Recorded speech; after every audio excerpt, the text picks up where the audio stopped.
Hello, and welcome to BigBookCTK.com. My name is Tosi, and I'm reading from Robinson Crusoe by Daniel Defoe. Chapter 5, Builds a House, the Journal. September the 30th, 1659. I, poor miserable Robinson Crusoe, being shipwrecked during a dreadful storm in the offing, came on shore on this dismal, unfortunate island, which I called the Island of Despair, all the rest of the ship's company being drowned, and myself almost dead. All the rest of the day I spent in afflicting myself at the dismal circumstances I was brought to.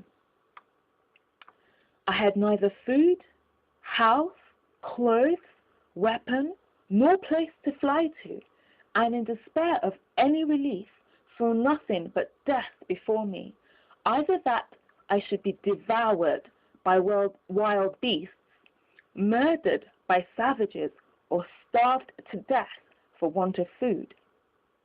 At the approach of night I slept in a tree, for fear of wild creatures, but slept soundly, though it rained all night. October the 1st. In the morning I saw, to my great surprise, the ship had floated with a high tide, and was driven on shore again, much nearer the island, which, as it was some comfort, on one hand, for seeing her set upright and not broken to pieces, I hoped, if the wind abated, I might get on board, and get some food and necessaries out of her for my relief. On the other hand, it renewed my grief at the loss of my comrades, who, I imagined, if we had all stayed on board, might have saved the ship, or at least that they would not have been all drowned as they were, and that, had the men been saved, we might perhaps have built us a boat out of the ruins of the ship to have carried us to some other part of the world.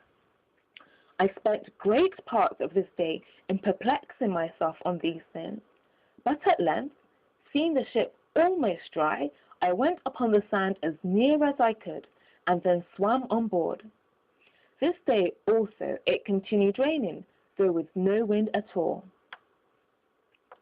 From the 1st of October to the 24th, all these days entirely spent in many several voyages to get all I could out of the ship, which I brought on shore every tide of flood upon rafts. Much rain also in the days, though with some intervals of fair weather, but it seems this was the rainy season. October the 20th.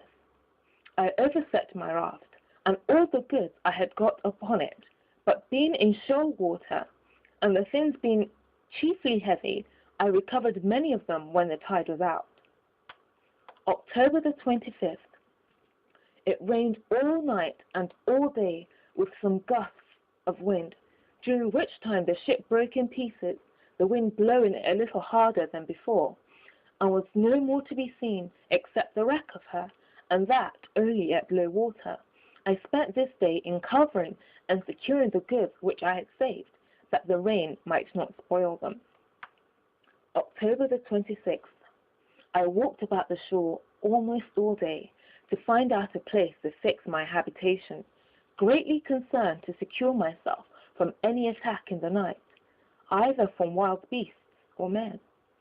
Towards night, I fixed upon a proper place under a rock, and marked out a semicircle for my encampment, which I resolved to strengthen with a work, wall, or fortification made of double pines, lined within with cables, and without with turf.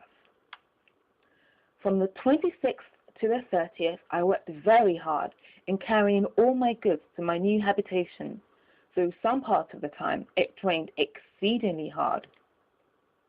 The 31st, in the morning, I went out into the island with my gun to seek for some food, and discover the country, when I killed a she-goat, and her kid followed me home, which I afterwards killed also, because it would not feed.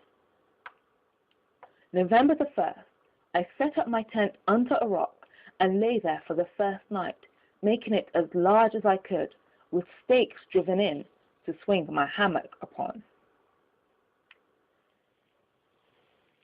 Thank you very much for watching. You've been listening to Robinson Crusoe by Daniel Defoe.